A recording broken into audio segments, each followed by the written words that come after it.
Hey guys, welcome back. Today I'm talking about covert emotional abuse, what it looks like, but I'm not talking about what a covert abuser does. Today I want to put the focus on us.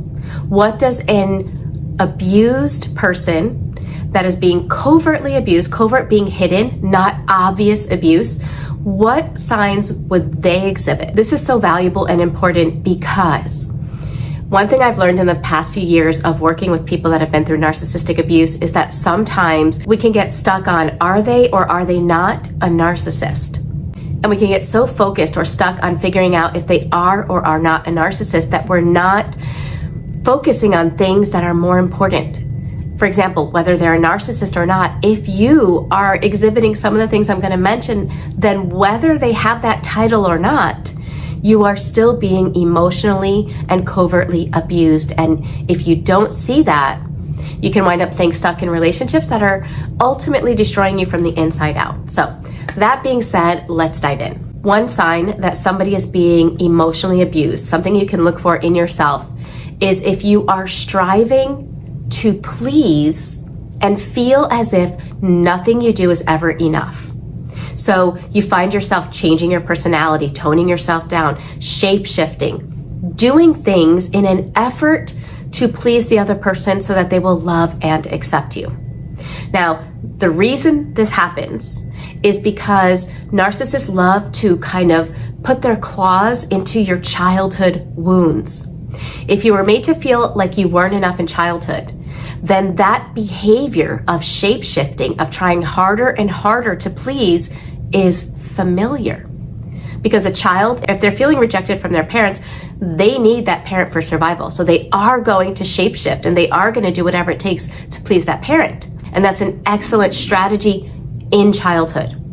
But in our adult life, that is not healthy. That is a sign that somebody is making you feel as if you're not enough. That is a sign that somebody is constantly changing the goals, changing the bar so that you can never hit it, and it deeply erodes your self-esteem. Another sign that you might be being covertly abused, whether it's with a narcissist or not, is if you find yourself constantly in a state of confusion, where things are happening and there's a part of you that's like, okay, this is wrong.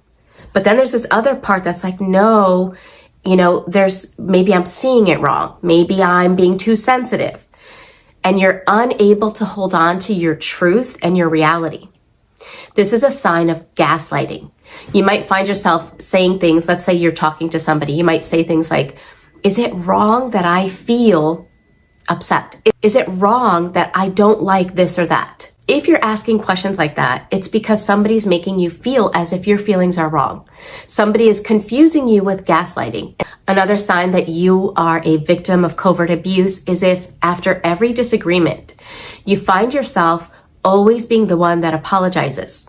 Not only are you the one that apologizes, but you are the only one that apologizes. And on top of that, even when you go into a discussion, trying to show what this person is doing that hurt you, right? You're trying to point out their behavior.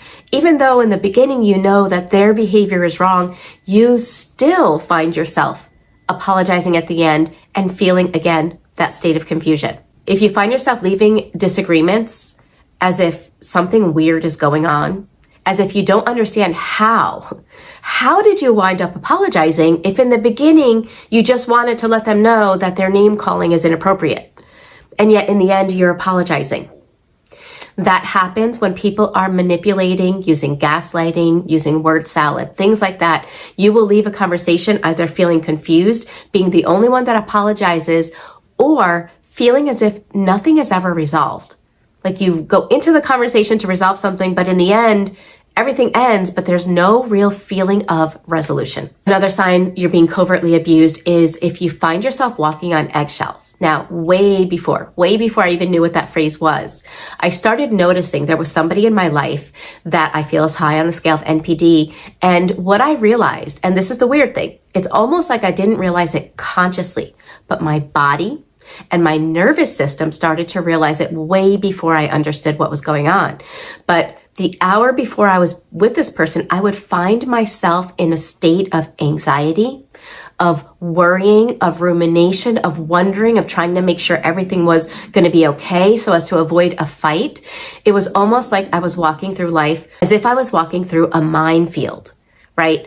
So what happens is, way before you realize what's happening, your nervous system starts to associate this person, this time of day, with fighting, with something bad. And so your nervous system gets kicked on.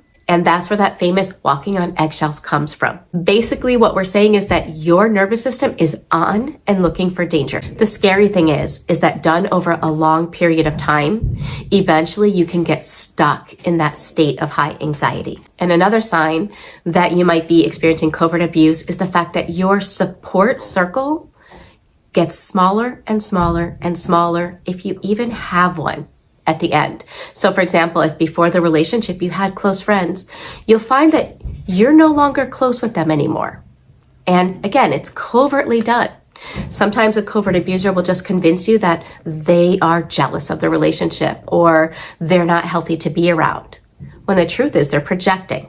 But my point is by the end, you won't have anyone with whom to bounce off your reality.